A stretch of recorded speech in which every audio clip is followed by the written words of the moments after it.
Thank you, sir, for giving me this opportunity to speak on this very important and historical reform bill, Muslim Women Protection Right and Marriage Bill 2019. Sir, मैं अपनी बात एक गज़ल के साथ कहूँगा।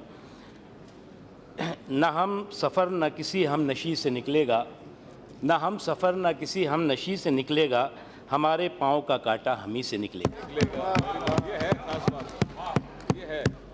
ये है मेरे जुनू का नतीजा, मेरे जुनू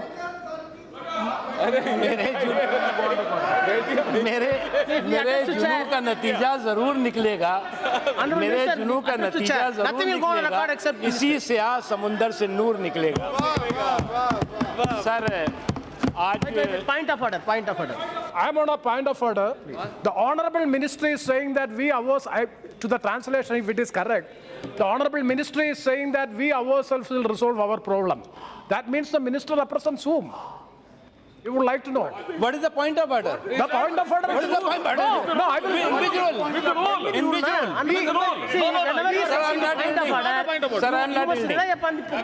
He is the union minister. He is the union. Wait. He is the Honorable member, you are a senior member. Yeah. When you are rising for the point of order, you have to tell the on, Yeah, on rule. what provision you are standing. I will tell, sir. Sir, order. See, I am talking about the convention and the ethics of the Premchandra, minister. please. After that, I will give time to you. Nothing will go on record, please. What is it?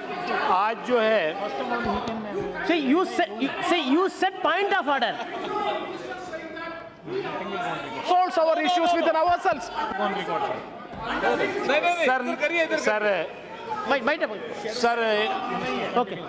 Mr. Continue now. इसको दोबारा पढ़िए, अच्छा है इसको sir, फिर मैं आज एक बहुत ही हिस्टोरिकल दिन है, ऐतिहासिक दिन है, और इस सदन में 5 मई 1986 को इसी सदन में सुप्रीम कोर्ट का एक बहुत ही महत्वपूर्ण मुस्लिम महिलाओं के अधिकारों को लेकर के एक फैसला आया था, और इस सदन ने 5 मई 1986 को उस फैसले को निष्प्रभावी करने के लिए उस समय की सरकार एक कानून लाई थी। आज की सरकार सुप्रीम कोर्ट के फैसले को प्रभावी करने के लिए कानून ला रही है। तो उस आज जो है 1986 में जो सुप्रीम कोर्ट का मुस्लिम महिलाओं के अधिकारों से, उनके संवैधानिक अधिकारों से जुड़ा हुआ फैसला था, उसको निष्प्रभावी किया गया। और आज प्रधानमंत्री नरेंद्र मोदी जी और रविशंकर प्रसाद जी आज सुप्रीम कोर्ट के फैसले को, मुस्लिम महिलाओं के अधिकार से जुड़े हुए फैसले को प्रभावी करने के लिए कानून ला रहे हैं। सर, कभी कभी जो है वो जो लम्हों की खता होती है वो सदियों की सज़ा बन जाती है, और उस समय जो है वो कांग्रेस पार्टी की जो सरकार थी उसने कुछ लोगों को खुश करने के लिए लम्हों की खता की थी, और आज से लेकर, तब से लेकर आज तक वो सज़ा के रूप में उसे माना जाता है।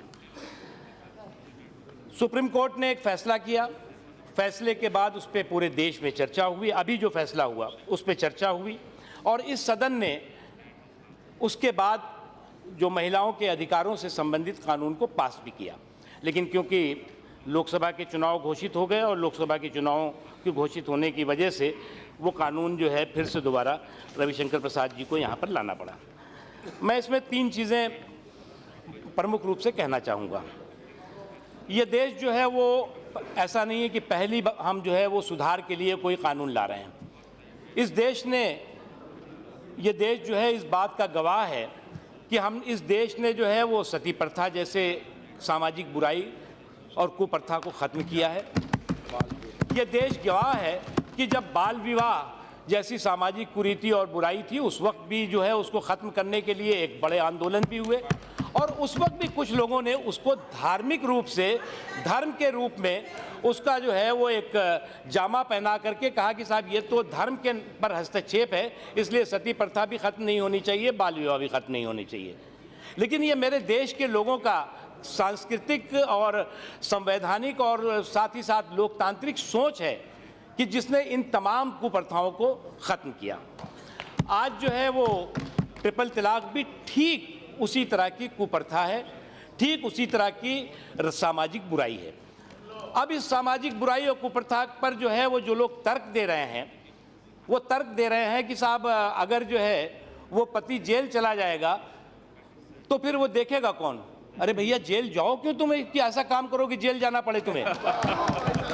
मतलब ये तो तर्क वो हो गया कि हम आतंकवाद करेंगे, हमें कानून मत बनाओ, अगर आतंकवाद कर दिया और तो हम जेल चले जाएंगे तो हमारे परिवार को कौन देखेगा। हमने कत्ल कर दिया तो हमारे परिवार की देखभाल कौन करेगा। आई एम नॉट यील्डिंग। हमने कत्ल कर दिया तो हमने हमारे परिवार को कौन देखेगा। हमने चोरी कर दी तो हमारे परिवार की देखभाल कौन करेगा। हमने ये अपराध कर दिया, जघन्य अपराध कर दिया तो उसकी देखभाल कौन करेगा।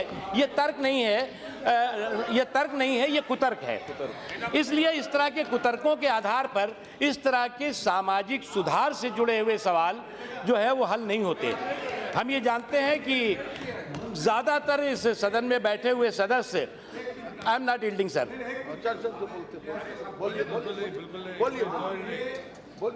टेररिज्म, संत्रासवाद और ट्रिपल तलाक दोनों को एक साथ मत मिलाइए। अपराध आप उसको ये मैंने आपको रिक्वेस्ट करता हूँ, आप ट्रिपल तलाक अभी मैं सर मैं इसलिए अभी इस सदन में ही आपके बंगाल के एक माननीय सदस्य श्री सैफुद्दीन चौधरी थे, मैं उनका इसलिए मैं अभी बाद में कहना चाहता था, लेकिन आपने क्योंकि इसमें सैफुद्दीन चौधरी साहब ने जो है वो 5 मई 1986 को इसी सदन में मुस्लिम महिलाओं के इस सदन के मेंबर थे दादा।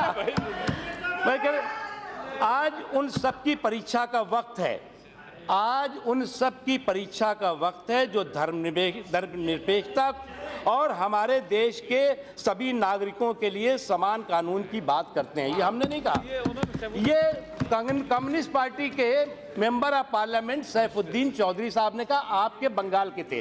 सुनिए, आज हमारी अंतरात्मा की परीक्षा है, परीक्षा की घड़ी है।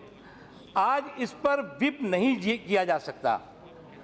आज मैंने समाचार पत्रों में पढ़ा है कि एक राज्य मंत्री ने, पर्यावरण के लिए राज्य मंत्री ने समय विप जारी किया और कहा है कि सभी लोगों को इस बिल का समर्थन करना होगा जो कि मुस्लिम महिलाओं के अधिकारों को कुचलने वाला है।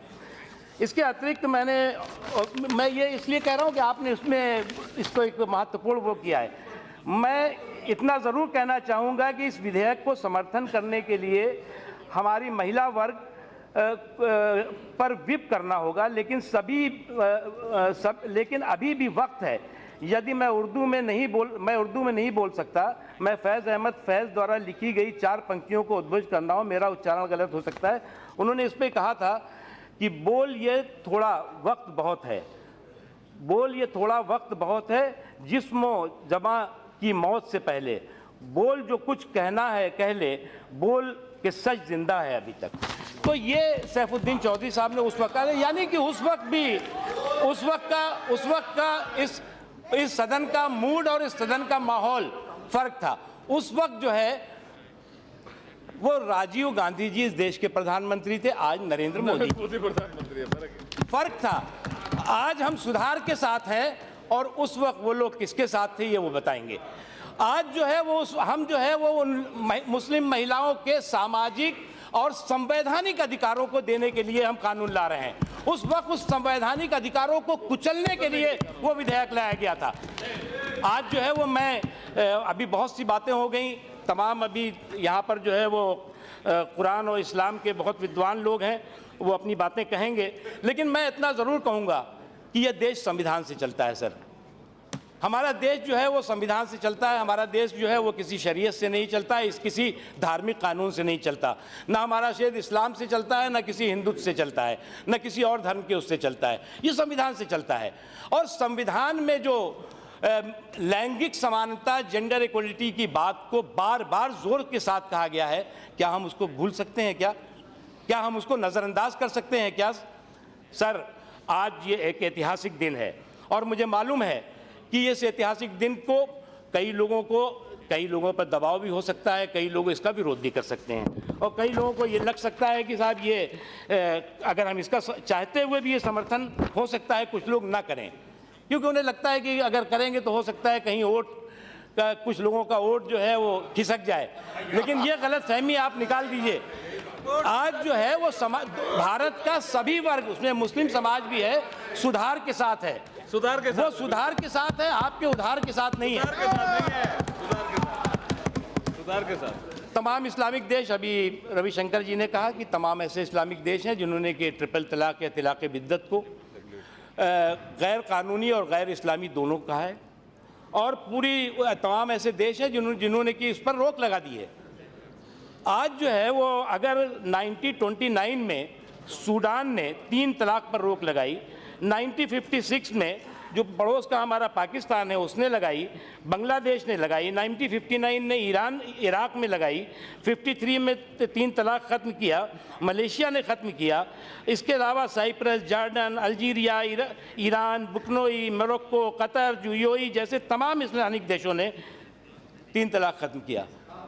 हमें जो है वो 70 साल लग गया उस कुप्रथा और कानून, उस कुप्रथा और सामाजिक बुराई को ख़त्म करने में, और जब हम 70 साल बाद भी उसको ख़त्म करना चाह रहे हैं, करने जा रहे हैं, तो उस पर आप सवाल खड़े कर रहे हैं। तो ये कहीं ना कहीं जो है वो, ये कहीं ना कहीं जो है तर्क नहीं बल्कि कुतर्क है। सर, मैं हमारा केवल इतना कहना है कि आज ये जो रविशंकर जी जिस कानून को लाए हैं, इस कानून का शुद्ध रूप से संविधान और संवैधानिक मूल्यों की रक्षा से संबंध है। इसका मज़हब से कोई संबंध नहीं, इसका इस्लाम से कोई संबंध नहीं। अब कुछ लोग ये ज़रूर कहेंगे कि साहब जो है ये तो इस्लाम में दखल अंदाजी हो रही है। अब जिस समय उस समय बहस हुई थी, उस समय 3 बहुत बड़े महत्वपूर्ण मुद्दे उभर कर आए थे। नंबर 1 था कि साहब आपने नॉन अवेलेबल कर दिया है। उसके बाद नंबर 2 ये था कि आपने कंपाउंडिंग का जो प्रोविज़न है वो गुंजाइश ही नहीं रखी है इसमें। और नंबर 3 था कि आप कोई भी एफआईआर कर देगा तो जो है वो पति जेल चला जाएगा। तो सरकार ने आपके सुझाव, तमाम और लोगों के सुझाव के आधार पर इन तीनों चीज़ों पर फिर से विचार किया, और विचार करने के बाद इसको बिलेबल किया, नंबर 1। नंबर 2, कंपाउंडिंग की व्यवस्था, समझौते की व्यवस्था की, और नंबर 3, सिर्फ ब्लड रिलेशन ही एफआईआर कर सकता है, कोई भी खड़ा होकर के एफआईआर करके और जेल नहीं भेज सकता। ये जो 3 आपकी चिंताएं थी, अब कोई नई और चिंता लेके आए होंगे तो मैं नहीं, आप अपने जो तर्कश है उस तर्कश में कितने तर्कों के तीर हैं वो तो आप चर्चा में बता सकते हैं कि आप साहब ये हमारे तर्कश में ये नया तीर निकाल रहे हैं हम।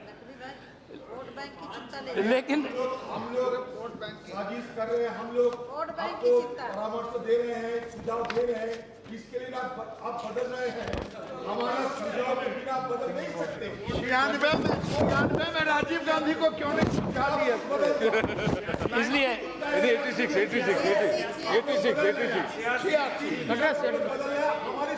नहीं, हमारे सुझाव पे आप बहुत बहुत शुक्रिया आपका। आपने तो जो 1986 में किया था वो उस सज़ा को देश अब तक भुगत रहा है। 1986 में आपने जो कुछ मुट्ठी भर लोगों के दबाव में घुटने टेक दिए थे, और घुटने टेक करके आपने जो पाप किया था, जो आपने जो है गलतियां की थी, उस गलती की सज़ा आज भी देश भुगत रहा है। और आज लाने की ज़रूरत नहीं थी इनको, ये लाने की ज़रूरत इसलिए हो रही है कि आपने सुप्रीम कोर्ट का आपने जो है सुप्रीम कोर्ट के फैसले को आपने निष्प्रभावी किया। आपने जो है सुप्रीम कोर्ट के फैसले को ख़त्म करने के लिए काम किया। आज भी जो है वो आप अभी भी, मुझे लगता है कि आपने जो गलती की थी उसकी सज़ा आपने भुगती है। आप वो गलती मत करिए। हम आपसे अपील करने, तो इसीलिए कह रहे वो गलती मत करिए, उस गलती से कोई फायदा नहीं होगा। आप जो है वो सुधार के साथ रहिए, आप वोटों के उधार के चक्कर में मत पड़िए। मैं सर एक चीज़ कह करके अपनी बात ख़त्म करूंगा कि ये बिल निश्चित तौर से जो संवैधानिक प्रतिबद्धता है, जो कॉन्स्टिट्यूशनल कमिटमेंट है, उस कॉन्स्टिट्यूशनल कमिटमेंट के साथ है। ये बिल जो है वो मुस्लिम महिलाओं को अधिकार देने के लिए है। अब एक हमारे मित्र हैं, वो कह रहे थे कि साहब माइनॉरिटीज़ में तो 6 नोटिफाइड आती हैं, वो सब आ जाएंगे। अरे आप तो बहुत ही हमारे साथ, आप लोकसभा में भी हम लोग रहे हैं। इस बिल का मतलब, इस बिल का जो है वो the Muslim Women Protection and Right on Marriage Bill 2019.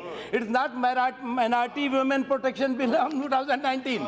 तो इसलिए जो है वो इसको जो है वो माइनॉरिटी बिल नहीं है बल्कि मुस्लिम वुमेन प्रोटेक्शन बिल है। तो इसलिए उसमें कन्फ्यूज़न नहीं होना चाहिए और कन्फ्यूज़न करने की कोशिश भी नहीं होनी चाहिए।